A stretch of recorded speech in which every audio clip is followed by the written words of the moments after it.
kemerdekaan Indonesia.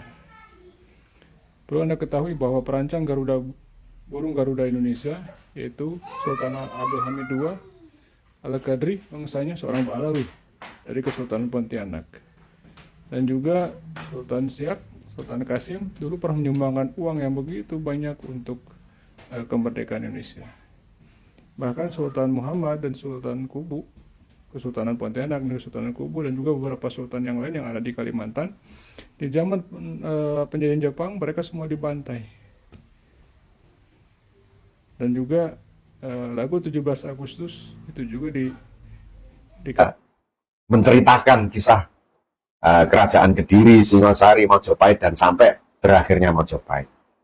Nah, itu ceritanya kan panjang, tetapi saya mau mencuplik di akhir-akhir cerita dari Serat Darmo Gandul ya, yang menjiplak Babat Kadiri itu. Jadi di situ diceritakan bahwa pada intinya kejatuhan Majapahit itu gara-gara pemberontakan Raden Patah, kan itu. Nah, di situ ada tokoh yang namanya Sabdo Palon, yang dia berdialog dengan Prabu Brawijaya kelima itu. Dia protes ya, kenapa kok mengakomodir ya orang-orang Arab Islam itu, yang dimaksudkan itu para wali itu, Wali Songo itu. Dan kenapa Prabu Brawijaya kelima itu kok menikahi seorang putri Cina ya, yang kemudian melahirkan Raden Patah yang kemudian memberontak. Jadi di situ Sabdo Palon itu secara rasis menentang orang-orang Arab Islam itu dan putri Cina yang dinikahi oleh Prabu Brawijaya kelima. Tapi namanya cerita itu proyek kolonial, itu tidak sesuai dengan sejarah yang sebenarnya. Nah, sejarah yang sebenarnya itu bisa dilihat, dibaca di prasasti Petak dan Jiwu, yang prasasti itu dibuat sendiri oleh Raja Majapahit.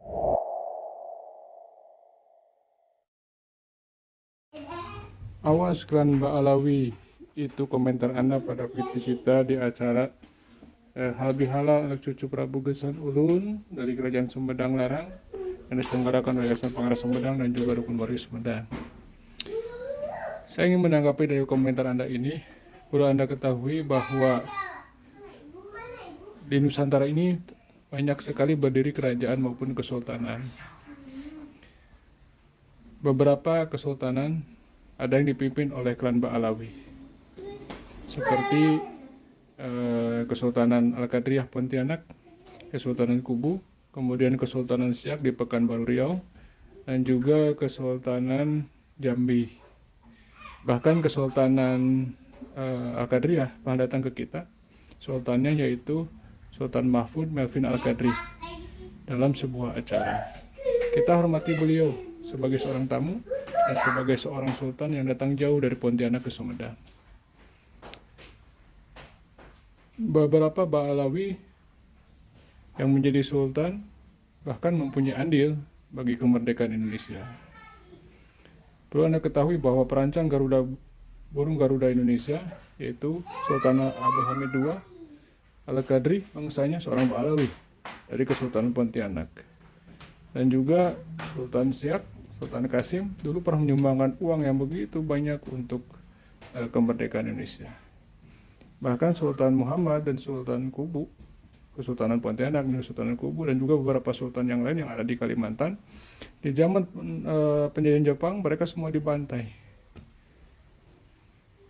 Dan juga lagu 17 Agustus itu juga dikarang oleh seorang Ba'alawi, yaitu Habib Hussein Al-Mutahhar.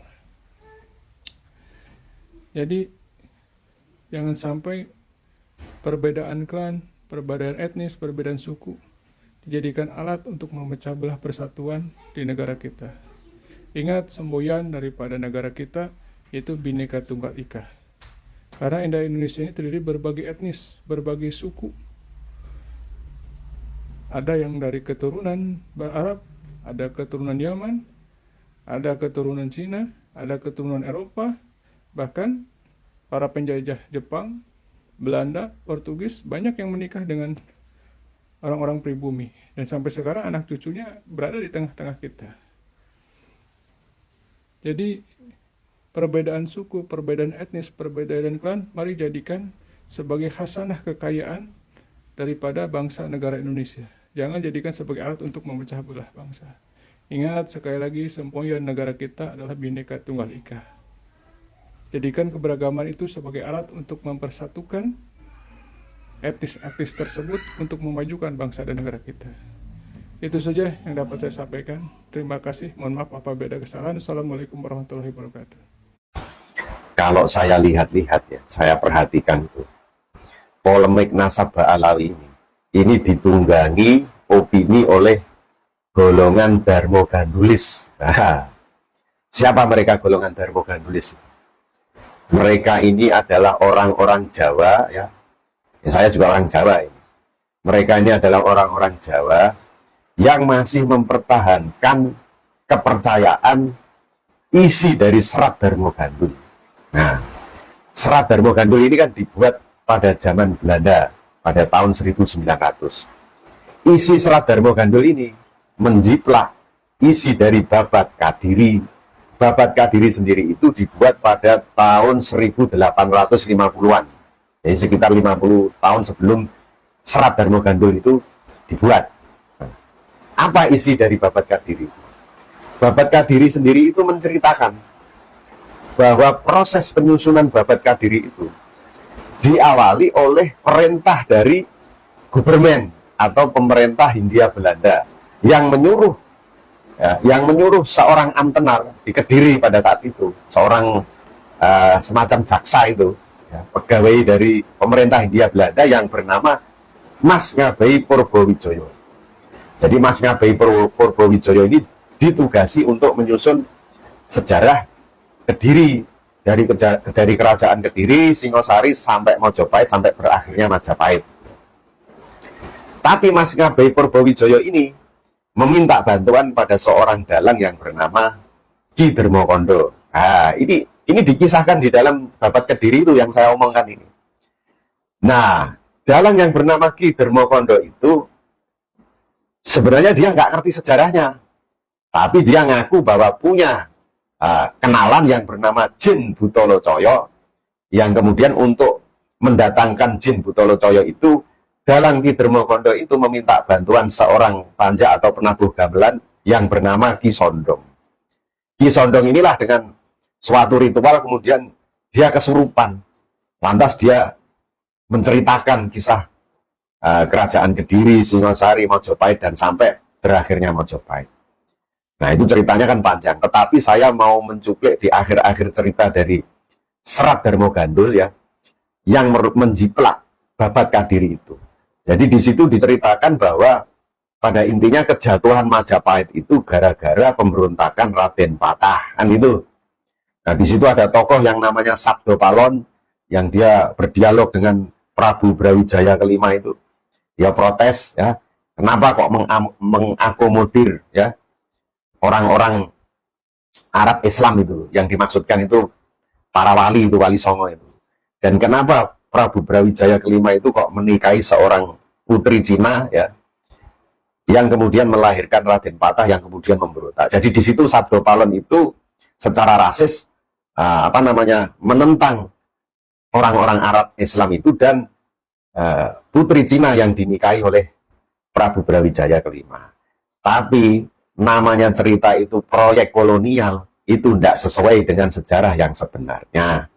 Nah, sejarah yang sebenarnya itu bisa dilihat, dibaca di prasasti Petak dan Jiu, yang prasasti itu dibuat sendiri oleh Raja Majapahit di era atau ketika Majapahit itu sudah dipindahkan ke Kediri atau ke Doho atau ke Daha, gitu kan. Dan cerita asli sejarahnya itu kan begitu.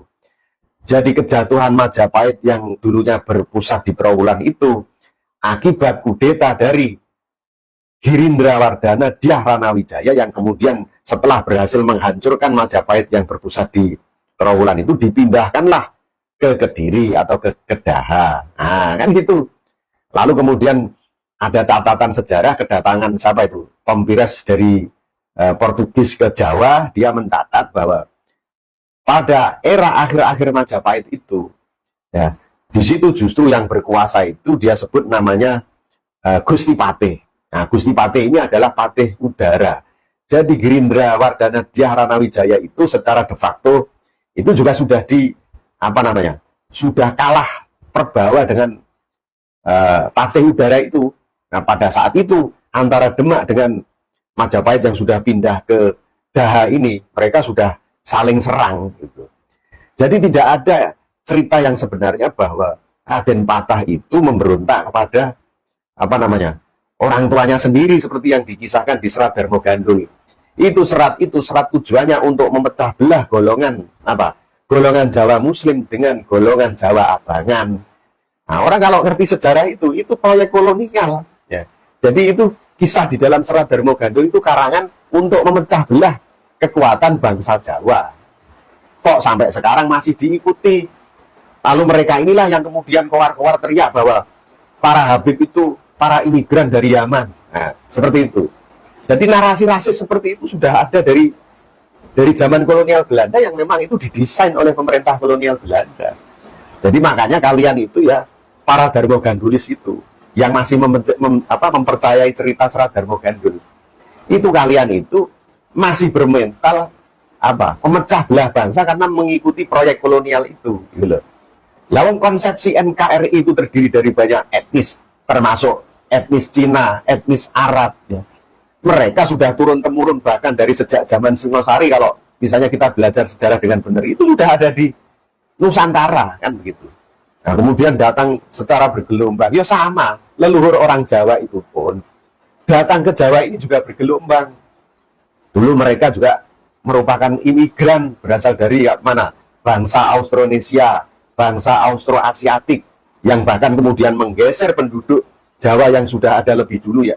Mereka itu para keturunan Homo Wajakensis, Homo Soleansis, yang kemudian mereka menyingkir ke arah timur, ke arah Papua, kemudian lainnya menyingkir ke arah selatan, ke Australia, yang kemudian keturunannya adalah bangsa aborigin. Nah kan, sejarahnya kan begitu. Jadi sesama keturunan imigran, itu kalian nggak usah teriak-teriak imigran.